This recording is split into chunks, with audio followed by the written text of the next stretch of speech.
Dan, no witty opening for today's broadcast. Hello, everyone. This is Dwight Woods, the Jeet Kune Rebel. Welcome to the I Love Jeet Kune broadcast number 302. This is the one about Filipino Kali and the great JKD add-on. Apparently, I did not unmute my microphone. So as you're logging in, if you'd be kind enough to say where you're logging in from, I think you guys already did all that. Let me see if anybody is over on. Okay, so give me a sound check now, guys, and let me know. Talking without talking, Mark Black, you whippersnapper, right? So the sound is okay now, guys. Somebody give me a quick thumbs up or something. Maybe, maybe not. Yes, no, maybe so. Okay. All right. All good. Okay. Thanks. All right. So I was telling you about this article. I'm pretty sure it's from Inside Kung Fu. So it was published 40 years ago, and some people are taking it as irrefutable evidence of or verification of their claim that Dan Inosanto was guilty of adding Kali to Jeet Kune and confusing the public at large, right? Back in the 80s. So like something else that just came up on the internet that looks good or sounds good when you first read it, but when you scrutinize it, it falls apart. This claim made as a result of this article, it also falls apart. So the title of the article is Jeet Kune 10 years later. And so it's an interesting structure that they use for it. They start first, it was 1963, and they tell it's a little recounting of the Wong Jackman fight. So then 10 years later, 1973, Bruce Lee passes away. And now 10 years later, 1983, in an article featuring Larry Hartzell and Tim Tackett, the author is going to give us an update on 1983 version of Jeet Kune. So from that description that I gave you, there's no way that you would understand that this article is really just a long form advertisement for a recently published book or an upcoming book or what have you. You wouldn't get that, right? And that's not the main point of what I'm saying. That's just an aside so that you understand a little bit more about the publishing industry, the martial art publishing business, because they were in the business back then of selling advertising space. They were not necessarily in the business of formally educating their readers about martial art. You got to understand that about these articles, right? That's why there's writers and there's editors and what have you. Anyhow, that's not my point. This article that was written, it says 83. So when you look at it, in fact, let me see if I can put one of the images up. I was going to do this later, but maybe I'll do it now. So people like Andy Wilson, maybe Tim Becker, right? Larry Hartzell type guys will immediately recognize those photographs. But now you'll recognize them because they look like the photographs in this book. However, these photographs do not appear in this book. So I think that these photographs, maybe there was an idea to do more stuff, but then they edited some stuff out of the book. I don't know, but even though it looks like it was all the same photo shoot, from what I saw, these pictures do not appear in the book. But the book was published by Unique Publications, and they're the same people who put out Inside Kung Fu. So the article is really just a promotional vehicle for the book, because that's how things go. Anyhow, back to my point. So this is 1983, 84, or what have you. So in 83 at California Martial Arts Academy in Irvine, that was perhaps the first year, because I think Larry Hartzell was on the roster in 82, but definitely in 83, Larry Hartzell and Tim Tackett were on the roster teaching Jeet Kune. So this was in the early days of Jeet Kune being made publicly available on seminar, the very early days of that. Inosano was off in full Kali mode doing his thing. And so the responsibility for bringing JKD out to the public was thrust upon Sifu Tackett and Sifu Hartzell. Okay. Now, one of the backstories I've heard about that is that the rationale was Hartzell and Tackett had not made any kind of promise to Bruce Lee about not commercializing Jeet Kune, whereas Inosano had. So it's like, okay, so you guys don't owe Bruce Lee any promises or what have you. So you guys can go ahead and do it, right? Something like that. Okay. So I have talked about this before, but it bears repeating. It's so important. I can't stress to you enough how important it is to, how radically important it is to understand how radical this Bruce Lee movement was in the late 60s and early 70s. Very few people had been exposed to this level of, let's call it non-traditionalism or non-classicalism in the martial arts. So there was a relaxed formality in the world of Jeet Kune. So Dan Inosano was Dan, Richard Bustillo was Rich, you know, in some instances, Bruce Lee was Bruce, right? And that kind of relaxed informality carried over throughout the years and even into a magazine article like this, right? See, JKD talk, right? Michael Brown will get the joke. JKD talk was cool, right? And so nobody in 1983 is thinking, I have to be extremely careful what I say in this article, because in 40 years, this guy Dwight is going to be on a podcast and he's going to have to explain to the Jeet Kune world about not judging things of the past with present day eyes, right? See, back then, if you were confused about something, you had the instructors right there in front of you. You could just ask Larry Hartzell or Tim Tackett to explain something further to you. So the article is just an extension of that. And I'll tell you another thing that none of them expected. I don't think any of it expected that by 1993, there was going to be this huge division in the JKD world. And they were going to end up, some people were going to end up being challenged by people who just a few years before had been training partners, right? But I digress. The thing about Inosano confusing people and mixing Kali with Jeet Kune and what have you, right? When you think of that, right? Tell me if I'm wrong. When you hear about Inosano mixing Kali, what's the image that you create in your mind? Is it an image involving stick work, for example? Okay. So I'm going to give you guys a few seconds to see if anybody puts in an answer about that. When you hear about Inosano adding Kali to JKD and confusing people, do you think in terms of stick fighting? Right. I just want to see if anybody has anything to say about that. I can only give you a couple of seconds, and I don't even know if this thing is working right. Anyhow, okay, so I'll go on, because I think that's the image that a lot of people have. They think of the stick work. What they don't know about, right? Okay, so Mark says, no, more the Panantukan. Now that's interesting, see, because Mark Black, what year did you come along?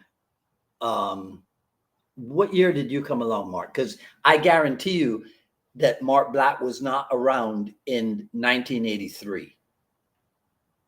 Okay, I'm fairly sure. So a lot of people, it's the stick work thing. But if you've been around more recently, you will know that it's the empty hands. But here's what's important. This article from 40 years ago has nothing to do with stick work. Nothing to do with stick work. Now, here's some of the stuff that people were. Wait, let me try to do it this way. It's too big. Anyhow, so what this says is that according to Tackett and Hartzell, under Inosanto's guidance, something like more and more JKD was being incorporated, right? In fact, give me a second. Let me see if I can find. Let me see if I can find the image off key here, and read it for you. That image that I put up was way too big, Dwight. So it says, hold on. It says, according to Tackett and Hartzell, under Inosanto's guidance, JKD has incorporated greater and greater quantities of Kali, right? So right there, that's the evidence. These two guys are saying that JKD has incorporated greater and greater quantities of Kali. So if you're thinking, okay, stick fighting, then when you see Inosanto teaching stick fighting, you think that that's what they're talking about, but they are not. What they're actually talking about is empty hands. So you have to read more in the article. One of the other things that was put up, and I'll show you my screenshot of it, right? And this one says, as their study and analysis of the martial arts continue to grow and deepen, Tackett and Hartzell expect to continue to add more Kali into the art. Now, if you just end it there, you're like, right, see, they're adding more Kali into the art of Jeet Kune Do. But it goes on and it says, although most of us still do glove drills and Western boxing drills, which are part of Bruce Lee's training, we're adding more and more Kali. After all, Kali has 12 different categories of weapons, including the empty hand. In our study of empty hand, we use about 50% JKD techniques and 50% Kali. So it's not about putting stick fighting into Jeet Kune Do and calling it Jeet Kune Do. It's about a commonality that they found between Kali's empty hands and JKD's empty hands. In fact, it's akin to what you can read in this book in the foreword, where it says, it talks about the evolution of JKD kickboxing. And it says in 1970, Dan Inosanto greatly influenced the kickboxing curriculum by incorporating various Filipino boxing training methods into the program. Incorporating what? Various Filipino boxing methods. So there was no stick fighting being added into JKD and called JKD. Inosanto, Larry Hartzell, Tim Tackett, those guys were at the forefront, and what they were adding was empty hand techniques. We know JKD at one point, before it became a final stage, latter stage, whatever, right? Had a thing called trapping hands in it.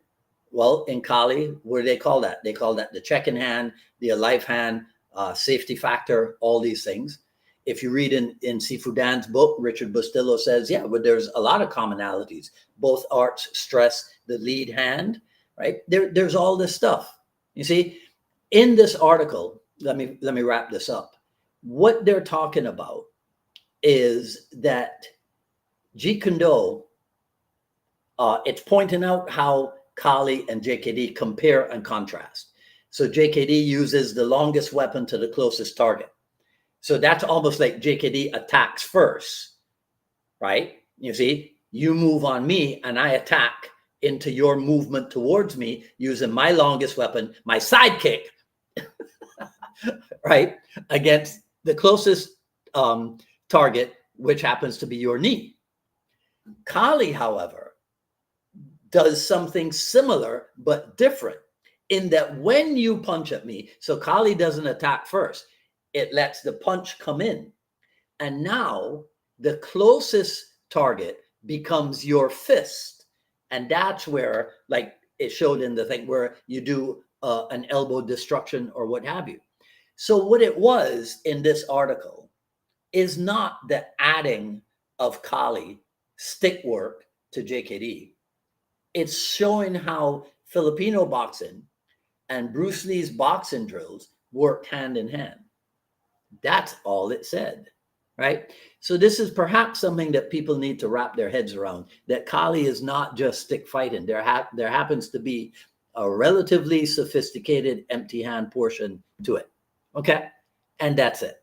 So what say you guys, right? Please let me know in the comments below. That's all I got to say about this video. If you like what you heard, please comment, rate, subscribe, hit the notification bell. Follow me on Twitter at Dwight Woods and on Instagram at Dwight D. Woods, at paypal.me/UnifiedMA Miami. PayPal.me/UnifiedMA Miami is the Jeet Kune Journey Volume 1. PayPal.me/UnifiedMA Miami. You may have seen this on my, I think it's on my page, and I created it as an event, but we are full steam ahead. I'll be fleshing out the Facebook event, and I'm putting up a website dedicated to the event itself. And that website will be titansofjkd.com. But I can tell you right now, it is confirmed for March 9th and 10th. It is at the Miami Airport Hilton. We're working on the getting rooms available for you guys, so you'll be able to book your rooms directly. Right now, I'm thinking that it's going to be somewhere around like $199 for the weekend seminar, and I think the rooms are something like $199 also. We'll probably have cutoff times, so if you register, the earlier you register, the cheaper the seminar will be, that type of thing. But I will be fleshing it out and putting up a website probably over the weekend or so. All right. You can support the show at jkdrebel.com. Click on the Rebel Gear link. That's where you see stuff like this. The 4 tenets of Jeet Kune coffee mug, also available as garments. And then there's garments like the JKD Notables t-shirt, also available as kitchen implements. I'm so slick, right? At what is it? Gumroad. I don't even know the thing for this. I gotta fix this one. But just send me a message and check this one out. The Junfan Kickboxing Quick Skill Series Volume 1. It's pretty cool. This thing. There's a lot of people might think that what they have been doing as Junfan Kickboxing is like the standards. And well, let me just say, no, it isn't. What you see out there today as Junfan Kickboxing, this is a different approach to it. So I encourage you guys to check that out. And that is it. So if I am working on getting somebody to come on with me at 6 o'clock on Friday for an episode of the Dialogues. I know you guys are sick and tired of hearing me talk to the camera so much. If I can't do that, I'll do another issue of the broadcast, because there's other things to talk about. But if it works out, I'll let you guys know by tomorrow. All right, so that's it for me. Let me know what you think about this whole Kali add-on into the JKD world, and I will talk to you guys soon. All right, enjoy the rest of your evening. Take care.